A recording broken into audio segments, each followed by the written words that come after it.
Now for Global Business Updates, Bosin Omofaye joins us. Good morning. Good morning, everyone. And I'm sure you don't know what we're talking about here in the studios. Good morning. Let's go behind the scenes. This is your nice house of comedy. Of comedy. Anytime comes, hope we all had a great weekend. Yes, we did. Thank you, Doctor, and thank you, everyone. Oil prices fell by more than $1 a barrel, losing over 1.5% in early trade today after disappointing Chinese inflation data and a lack of clarity on Beijing's economic stimulus plans stoked fears about demand. Brent crude was down 1.3% at $78.01 per barrel at 6:45 GMT. U.S. West Texas Intermediate fell 1.35%, $74.54 per barrel. In stock market, Asia Pacifics were mixed Monday as investors assessed China's weekend press briefing and awaited a slew of economic data this week from that region. Mainland China's CSI 300 rose over 2% in choppy trading, while Hong Kong Hang Seng Index slipped 0.4%. China's Minister of Finance Lan Fuan, in a highly anticipated press briefing on Sunday, hinted at more debt issuance amid efforts to shore up the economy, stating the government had a rather large space to increase the deficit. Japan's market was closed for a holiday today. Australia, however, S&P ASX 200 gained nearly 0.5% to end at 8,252. Now, even as Beijing implements additional stimulus measures in an effort to boost faltering demand and unstable economic activity, China's consumer inflation rate declined in September, while production price deflation increased. The National Bureau of Statistics said on Sunday that the consumer price index increased 0.4% from a year earlier last month, compared to a 0.6% increase in the month of August. This was less than the 0.6% increase predicted by a Reuters poll of experts. September saw a 2.8% year-over-year fall in the producer pricing index, which was less than the 2.5% decline that was anticipated and 1.8% in the month before. In the UK, Prime Minister Keir Starmer marks 100 days in office Saturday with little cause for celebration. Starmer's centre-left Labour Party was elected by a landslide on July 4, swooping back to power after 14 years. But after weeks of stories about feuding, freebies and fiscal gloom, polls suggest Starmer's personal approval rating has plummeted and Labour is only slightly more popular than the Conservative Party that was rejected by voters after years of infighting and scandal. Some good news. The International Monetary Fund has declared that it will lower borrowing costs for nations by as much as 36%. The fund stated in a statement regarding the review of the charge and surcharge policy that the reduction was necessary due to the difficult global climate and high interest rates. The statement claims that adjustments to their loan rates will result in a 36% reduction in borrowing costs, saving nations over $1.2 billion annually. Now, according to a recent report, Lagos households and companies use 15.6 billion litres of gasoline every year. The Lagos State Government and Sustainable Energy for All collaborated to compile the study, which outlines the advancements made in the energy transition in Lagos State and throughout Nigeria. According to the survey, homes use about 9 billion litres of fuel every year, while micro, small and medium-sized enterprises use 6.6 billion litres of petrol. And those are your headlines, bright and early Monday. Now to the team. Okay. So now that we have a breakdown of how much in gas consumption and, energy consumption, that data, can we use it for holistic planning? I think that's a very important question we should now ask. Can we use that kind of data set now for holistic planning? Because if we don't use that kind of data set for holistic planning, as a state like this, that has one of the biggest population in the country, then what's the essence of the data? It's just for us to be able to say, okay, these are data touch points. Can it be used for holistic planning? Can it be used, in providing those energy points for the people? And it goes back to my conversation of what's now happening over the weekend.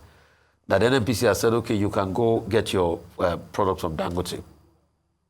And when you look at it in detail, questions around the government now say this is full on deregulation. The question I'd like to ask is this really full on deregulation?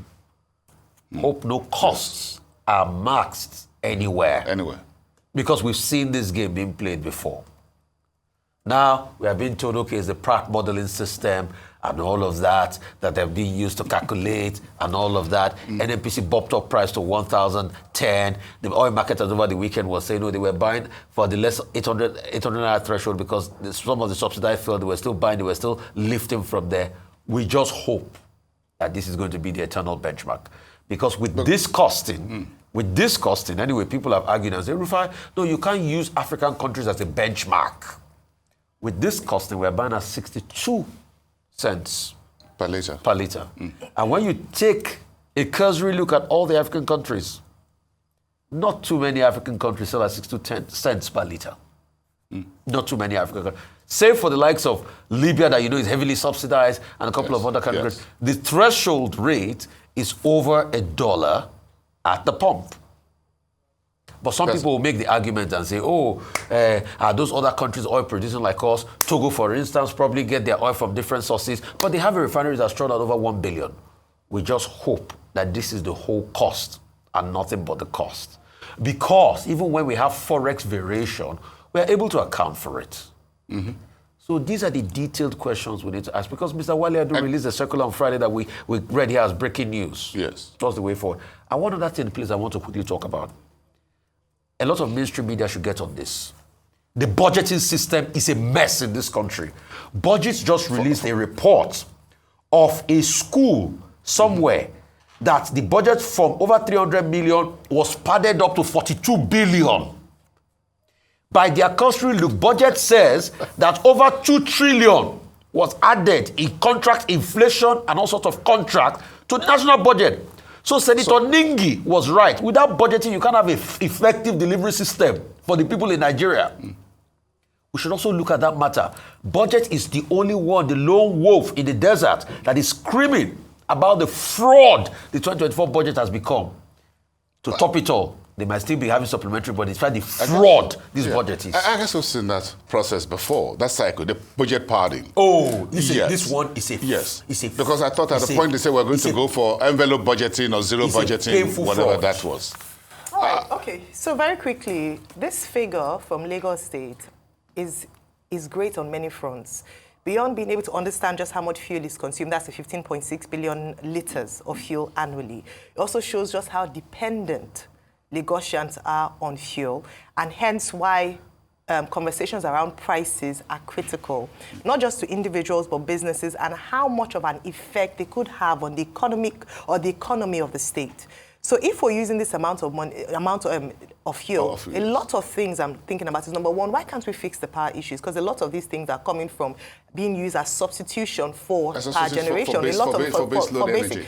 Yes. Then you also look at the impact on businesses. A lot of businesses are crumbling under the weight of the costs of doing business. And a huge chunk of that cost is provision of energy for themselves. There's a whole lot of now pollution look as well. at, with the recent hike in petrol prices, the effect on businesses, the effect on households. We're looking at it. And then I put that side by side with the front page of The Guardian this morning, which talks about how many states are unable to meet up with the 70,000 naira minimum wage.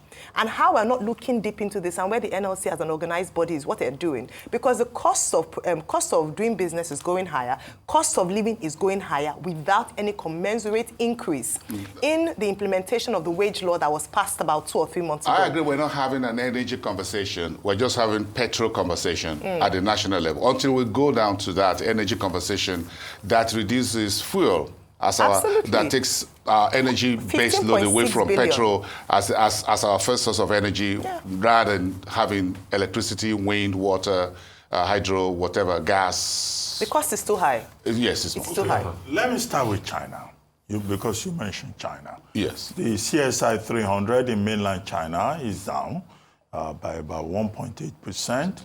The Producers Price Index that was released by the National Bureau of Statistics and Finance Minister at a press conference on Saturday, Lian Fuan, down by about 1.8%.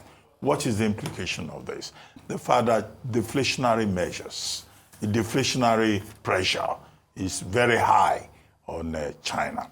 Now, investors, the stocks have been going up and down, either in Hong Kong's Hang Seng Index or even in mainland China. But this week, we're expecting from China, investors have expectations about stimulus measures. What additional stimulus measures China will release. But what is certain is that China is not likely to meet its GDP growth target this year. You know, they projected 8.5%. They'll be lucky to do up to 5%.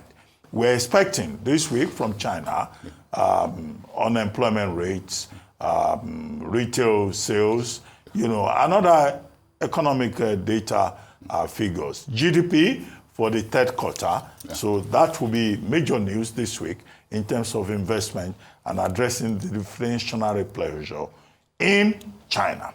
Now, you mentioned the UK. The big story in the UK today is the International Investor Summit that is beginning today. Now, Keir Starmer has been saying we're looking for investors.